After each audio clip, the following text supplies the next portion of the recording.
Months had passed since I left, and while the pain of James' betrayal lingered like a faint scar, I had started to feel alive again. The ache of losing him had slowly dulled, replaced by a quiet determination. I wasn't going to let his choice define me. I'd carved out a new space for myself in this unfamiliar city, new friends, a new routine. Life was different, but in its own way, it was better. I found myself working at a small design firm, a job that had started as a simple distraction from the heartbreak but soon became a passion. There, I was valued, my ideas were listened to, my contributions appreciated. Every morning, as I walked to the office, I felt the quiet satisfaction of building something entirely my own, something James and Claire were not part of.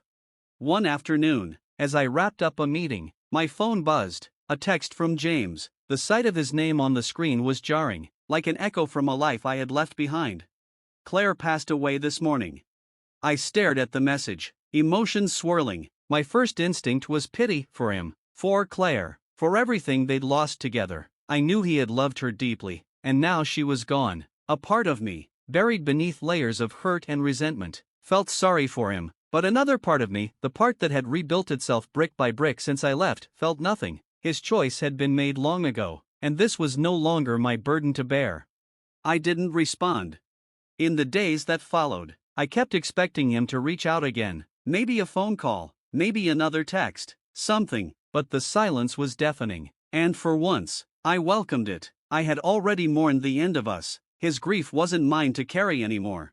One night, about a week after his message, I found myself sitting at the small cafe near my apartment. The soft murmur of conversations around me was comforting, a reminder that life kept moving forward no matter what. I had just started flipping through a magazine when the door swung open. I didn't even need to look to know who had walked in. I felt it in the shift of the air, a familiar presence I hadn't sensed in months.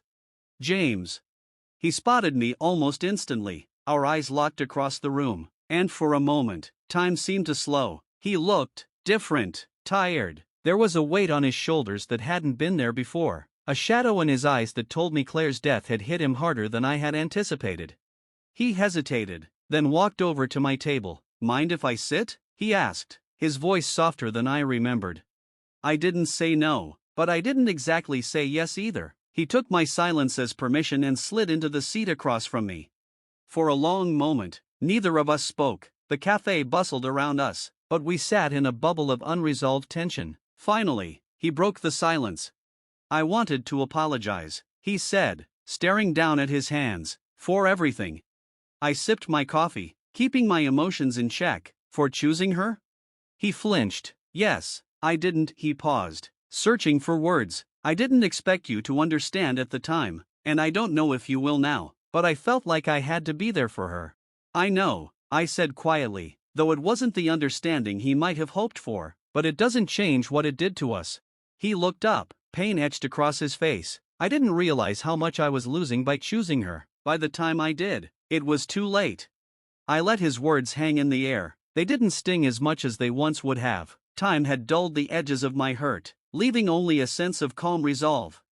"I loved you," I said, my voice steady, "but you made your choice, and I made mine. There's no going back." His eyes flickered with regret. "I know, I thought I could fix this somehow. That maybe, after everything, we could try again."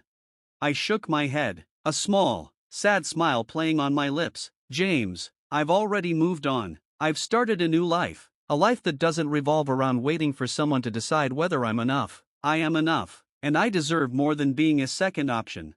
He opened his mouth, but no words came out. I saw the realization sink in that whatever hope he had of us rebuilding was a fantasy. The man I had once loved was a memory, and the life we could have had was gone, replaced by something stronger and more self-assured.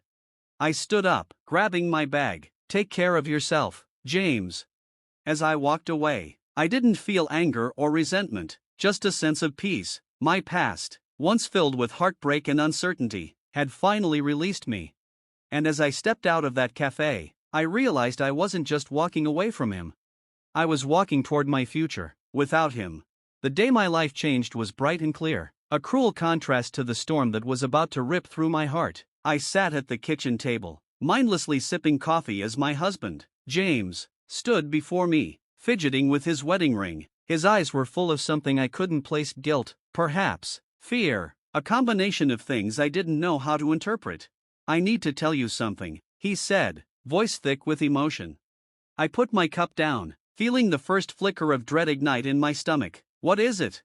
His ex-wife, Claire, had called him, he explained. She had stage 4 cancer, and there was nothing more the doctors could do. She was dying, slowly, painfully, and she'd reached out to him, her great love, as she put it, for support. They'd been together for years before me, but our relationship was built on the understanding that their time was done. I had believed him when he said it was over, that our future was his focus. Now, I wasn't so sure. She needs me, he said, finally meeting my eyes. I can't just abandon her, not now. I stared at him, disbelief rushing through me like a tidal wave. And what about me? What about us? His shoulders sagged as if the weight of the world pressed down on him. I don't know, I can't leave her like this. It wasn't an outright admission that he still loved her, but it was clear as day in his hesitation, the way his voice softened when he spoke about her. He was torn, but the decision had already been made. His heart was leaning in a direction that had nothing to do with the vows we'd exchanged. I left the house that day, my mind spinning, for hours. I wandered the streets of our city, replaying his words. How could he do this? How could he choose her over me? I was his wife now. I was supposed to be the most important person in his life, the one he turned to when things got tough. But no, she was the one, even in death. I hadn't just moved on from him, I had grown. My days continued in the rhythm I had built for her, my self-work, friends, hobbies that filled me with joy, but something felt different. It was as though that last encounter with James had unlocked a new chapter in my life. I began to let go of the small pieces of doubt that had lingered, those whispers in the back of my mind that had asked if I had made the right choice. Nah, I knew that I had. I no longer checked my phone wondering if he'd send another message. I didn't walk around my new city with the weight of the past dragging behind me. Instead, I embraced the freedom that came with knowing that I had chosen myself, and in doing so, I had found something far more valuable than the love I had lost. One crisp autumn evening, after another long but fulfilling day at work, I found myself standing on the balcony of my apartment, a glass of wine in hand. The city lights twinkled below me, the world bustling and alive. For the first time in what felt like years, I felt completely at peace. No lingering sadness, no what-ifs. I had rebuilt myself in the wake of James' betrayal, stronger and more self-assured than I had ever been. I had learned that love is not something to chase or beg for. It's something that should be given freely, fully, and without hesitation. And more than that, I had learned to give that love to myself first. One of the most important lessons I took from all of this was that sometimes the things we lose make room for the things we never knew we needed. My life wasn't perfect, but it was mine, shaped by my own choices, my own desires, and I was no longer waiting for anyone to save me or give me permission to be happy. I had given that gift to myself.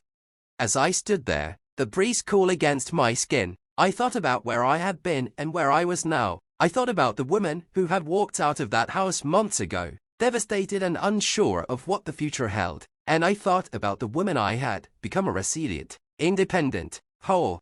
My phone buzzed in my pocket, snapping me out of my thoughts. I pulled it out and glanced at the screen. A text from a new friend I had made in the city, inviting me out for drinks. I smiled, feeling a warmth spread through me. I wasn't alone anymore, and I wasn't the same person who had left everything behind. I put the glass of wine down, grabbed my jacket, and headed out the door. The past was exactly that behind me, and now, my future was waiting. As I stepped into the cool night air, I knew with every fiber of my being that I had done the right thing. James had made his choice, and so had I. But unlike him, I had chosen a future filled with hope, possibility, and most importantly, love for myself. And as I walked toward the unknown, one thing was certain: by the time I got home, I had made my decision. I wasn't going to fight for him. I wasn't going to beg him to stay. If he still loved her, if he needed her, then I wasn't part of the equation anymore.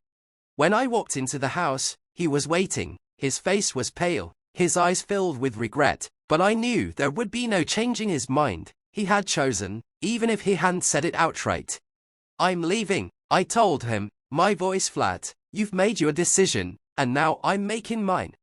He didn't argue, didn't try to stop me. In a way, that hurt even more. It was like I didn't matter enough to fight for. Like he had already accepted that his life was shifting away from me. I packed my things over the next few days, moving slowly, methodically. He tried to talk to me once or twice, but I had nothing left to say. There was no point. When I closed the door behind me for the last time, I didn't look back. I couldn't. In the months that followed, I built a new life, far away from James and the wreckage of our marriage. I got a new job, found a small apartment in a different city, and slowly began to rebuild. It wasn't easy. There were nights when the loneliness felt like a weight I couldn't lift, but I reminded myself of one thing. I deserved to be someone's first choice, not a backup plan. James tried to reach out a few times, sending texts that alternated between apologies and updates on Claire. She was fading quickly. He said he was with her through it all, holding her hand as she slipped away. And I was alone. But in that solitude, I found strength. I realized that sometimes the hardest choices are the ones that free us. James may have chosen her, but by walking away, I chose me. I chose my dignity, my worth, and my right to be loved fully, without hesitation or doubt. It wasn't the ending I had imagined for us, but it was the one I needed. The weeks that followed my final conversation with James were marked by an unexpected calm. I had thought that seeing him again, hearing his apology, might stir up old feelings, reopen wounds I have worked so hard to heal. But instead, I felt lighter. Closure had arrived in a way I hadn't anticipated. Quiet, unremarkable, but powerful. It wasn't that his apology changed anything, but it allowed me to see just how far I had come. As the days turned into weeks, life continued to surprise me in ways I hadn't expected. I no longer felt like I was simply surviving the aftermath of James's betrayal. I was thriving. My career took off in ways I hadn't imagined, and the connections I made in my new city deepened into meaningful friendships. It was as though, by shedding the weight of my past, I had opened the door to endless possibilities.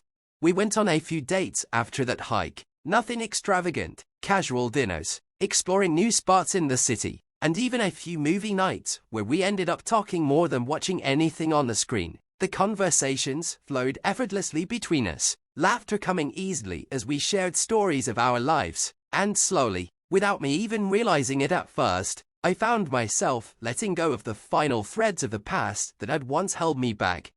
One evening, after one of those relaxed, laughter-filled dates, we found ourselves sitting on the couch in my apartment, the city lights twinkling through the window. The mood was comfortable, the air warm with the smell of takeout still lingering. Liam leaned back, a soft smile playing on his lips as he looked at me. "You know," he said after a moment, his voice gentle, "I've been wanting to ask you something, but I didn't want to rush things." I tilted my head, curious. "What is it?" He hesitated, as if trying to find the right words. "I know you've been through a lot, and I didn't want to push, but I was wondering, how are you really feeling? About us, about everything?" The question caught me off guard, not because I didn't expect him to ask, but because of how deeply I have been reflecting on that very thing lately. I had been so focused on moving forward, on healing, that I hadn't paused to fully process how I felt now, in this moment, with him. I took a deep breath, looking into his warm, steady eyes. "Honestly, I feel good, really good, for the first time in a long time. I'm not carrying the weight of the past. I don't feel haunted by it anymore. And with you, everything just feels right. There's no drama, no uncertainty. It's just us, and that feels like exactly what I need." His smile widened, his hand reaching out to gently take mine. "I'm glad, because I feel the same way. I know this might sound cheesy, but I haven't felt like this with anyone in a long time. It just feels easy with you, like it's meant to be." Hearing those words, a sense of calm settled over me. It was right, it did feel easy, like something natural and unforced. I had spent so long in a relationship that was filled with confusion and doubt, constantly questioning whether I was enough or whether I was really loved. But now, with Liam, there was none of that. I didn't have to question where I stood with him, or wonder if I was enough. He made it clear with every smile, every touch, every word. As the night wore on, we sat there in the comfort of each other's presence, talking softly about our lives, our hopes, and even our fears. I told him more about my past with James than I had told anyone since the breakup, not because I felt the need to unburden myself, but because I knew that Liam wouldn't judge me for it. He would listen, understand, and support me. I don't regret leaving him, I said quietly, tracing patterns on Liam's hand with my fingertips, but I'm grateful for what I learned from it. I know now that I deserve more than to be someone's second choice. Liam squeezed my hand gently, his voice soft but firm. You're no one's second choice, and you never will be with me. Those words, simple as they were, meant more to me than I could express. For so long, I had been afraid that I would never fully move past the hurt, that I would carry the baggage of being left behind by someone who was supposed to love me. But now, sitting there with Liam, I realized that I had let it go. The past no longer defined me. I had grown, I had healed, and I was finally ready to embrace something new. As the weeks turned into months, our relationship deepened. It wasn't a whirlwind romance, but something steady and strong, built on trust and mutual respect. We celebrated the small moments, quiet dinners, the lazy weekends, the spontaneous trips to explore hidden gems around the city. Liam brought joy into my life in a way that felt effortless, and every day I spent with him reminded me of how far I had come. And in those quiet, reflective moments, I would sometimes think about the version of myself that had walked away from James all those months, heartbroken, uncertain, afraid. She had been strong, even when she didn't know it. She had taken the hardest step, choosing herself when everything around her seemed to be falling apart. Now, standing on the other side of that pain, I realized that leaving James hadn't just been the end of something, it had been the beginning of something far greater, the beginning of a life where I was in control, where I didn't settle for less than I deserved, and where I could be loved for exactly who I was. As I looked over at Liam, his face soft in the glow of the evening light, I knew that I had made the right choice, not just in choosing him, but in choosing myself first, and for that, I would always be grateful. And this time, I wasn't just walking away from my past. I was walking boldly into a future full of hope, love, and endless possibilities. One weekend, my friends convinced me to join them on a hiking trip just outside the city. It had been years since I'd done anything remotely outdoorsy, and to be honest, the idea of trekking through the wilderness didn't exactly thrill me. But I agreed, partly because I was learning to say yes to new experiences, and partly because the invitation came from Liam, a co-worker who had become one of my closest friends. Liam had this infectious energy about him, always positive, always pushing everyone to step out of their comfort zones. He had been a big part of why I felt so welcome in the city. From spontaneous coffee runs to after-work dinners, we'd grown close in a way that felt effortless, natural. The hike was harder than I expected, the trail winding through forests and up steep inclines, but Liam was right there beside me the whole time. We talked about everything: work, life, random jokes that made me laugh so hard I forgot about the burn in my legs. It was easy with him. There was no pressure, no expectations, just two people enjoying each other's company. Liam glanced at me, a soft smile on his lips. Yeah, it is, but I think the company makes it better.